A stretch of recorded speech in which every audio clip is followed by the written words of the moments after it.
Okay, and the final speaker for this session will be Joanna Magee. Joanna just finished her master's in the Animal Welfare and Behavior Program at the University of Pennsylvania at the School of Veterinary Medicine.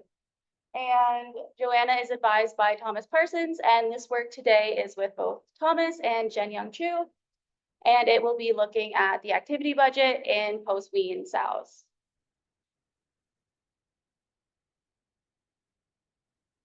Hi, everyone. Last but not least, my name's Joanna, and I'm here to talk to you about the impact of housing on the activity time budget of post-weaned sows. And this is a small portion of a much larger project that I was involved with Dr. Jen-Young Chu and Dr. Tom Parsons. Wrong way. So just to give you a little background for this study, public concern for farmed animal welfare is present and potentially growing, as is shown by willingness to pay studies that show a slight increase in the willingness to pay for higher welfare products. Additionally, breeder sows spend approximately 1.5 years to 2.5 years subject to her housing condition, making her of comparative concern. For example, to market pigs, which spend approximately 5.5 to 6 months subject to their housing conditions prior to slaughter. Also, at the end of 2024, we had about 6 million breeding animals in the US, and 80% of those animals were housed in stalls.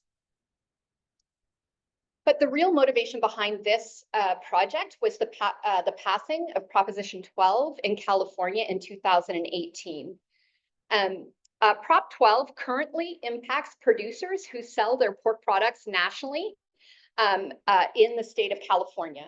And I'm happy to talk more about that law if you have questions, if you're not aware of it in the US.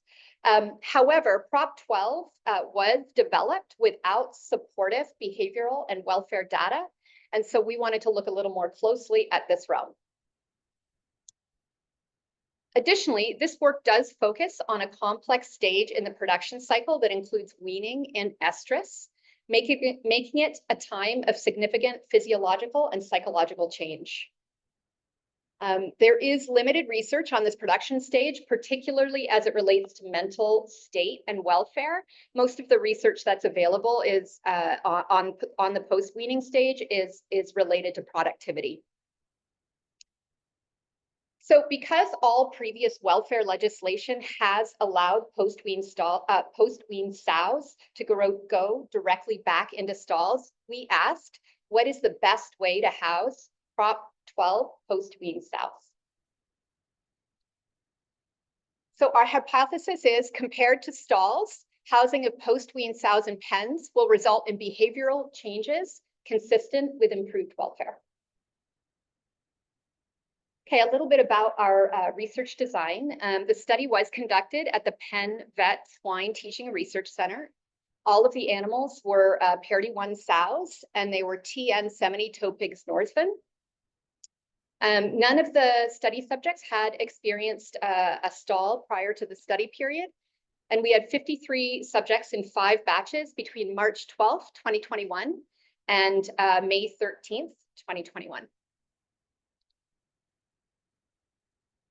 So all of our sows were randomly allocated to one of 3 treatment housing types, which I'll talk to you about in a moment. We recorded their behaviors for 7 days straight, 24 hours a day. And from those video recordings, we coded behaviors on day 1, 3, 4, and 7. We use Boris as our software platform to support our coding. We use scan sampling, instantaneous recording every 5 minutes, and our ethogram was adapted from Broom et al. Let me take a sip of water here. So a little bit about our housing treatment types. We had stalls, individual pens, and group housing. And a little bit more about those individual pens. They were a unique aspect of this study. And we included them because we wanted to be able to separate the impact of restricted movement from social isolation. So to just break that down a little bit more for you, of course, in the stalls, the sows were restricted in their movement and they were isolated from conspecifics. In the individual pen, they could move more freely, but they were still socially isolated. And then, of course, in the group pens, they could have full social contact and they were able to move. And then also both those pens, the individual and the group pen, were Proposition 12 compliant pens. So moving into our results, these are our preliminary time budget findings, and I'll just talk to you about a few kind of key points here. Obviously, lie behavior is by far the most prevalent behavior across treatment types. But then after lie behavior, you start to see differences in the level of recurrence of behaviors as across treatment types. So a couple of more points. Move behavior is the fourth most common behavior in both of our both our pen environments. But it does move significantly down the list in the stall environment as we would expect. And then a little bit about the sham chewing as well. We didn't find significant differences for sham chewing, but we did see a trend from the greatest amount of sham chewing in the individual stall, then down to the pen, and then down to the group environment. And as you can see, it is the second most common behavior in our stalls, and then second most common in the stalls, and then third in the group pens. So because we saw these changes across treatment types, we wanted to look a little more closely at what was happening. So we used a logistic regression model, and our outcome variables were individual behaviors. Our fixed effects were housing treatment and day post-weaning. And our random effects were sow ID and batch. And so sow ID relates to the repeated measures of sow's behavior over time and any individual difference between those sows that might impact our study results. And batch relates to that 3-month period over which we were conducting the study, and any changes that happen in the environment or any changes that happened over that 3-month period that might impact our study results, like changes in season and so on. And then we reported our outcomes as odds ratios with pens relative to stalls. So that's both the group and the individual pen relative to the stall environment. So here you can see our entire ethogram, and you can see the 7 behaviors that we found no significant changes for across treatment housing types. And then the 5 behaviors where we did find significant differences in 1 or more of our treatment housing types. So I'm just going to focus on those 5 behaviors where we found significance, and we'll take a little bit of a closer look. At the top there, you can see move behavior, which compared to stalls, we found was significantly more likely to occur in both the group pen and the individual pen. And then nosing another pig was significantly more likely to happen in that group environment. Unsurprisingly, aggression, which was confirmed in the 2 kind of talks ago also, was more likely to happen in our group environment. And then the lie behavior was less likely relative to stalls to happen in our individual environment. And finally, nosing the pen or pen manipulation was more likely to happen in that individual pen environment.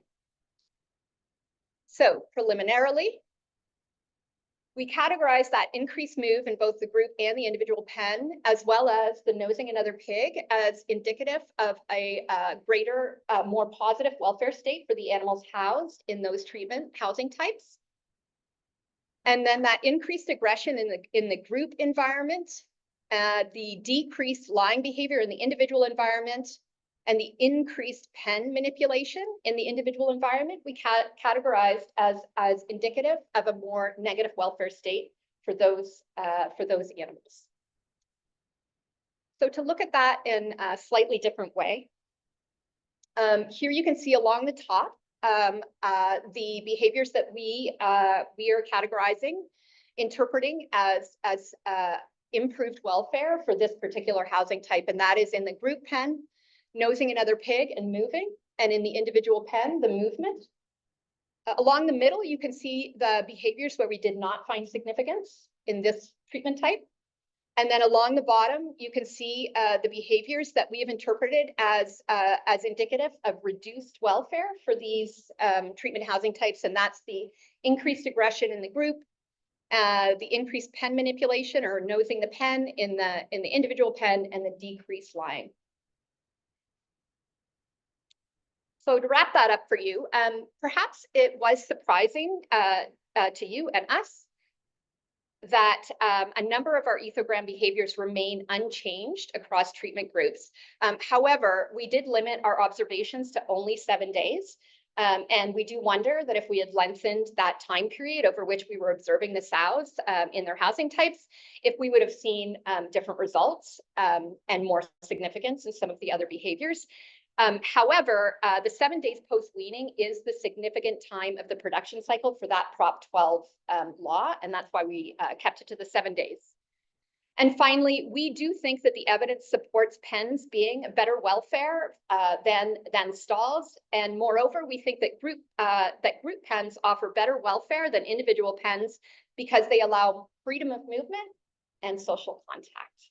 So with that, I will wrap it up and say thank you for listening.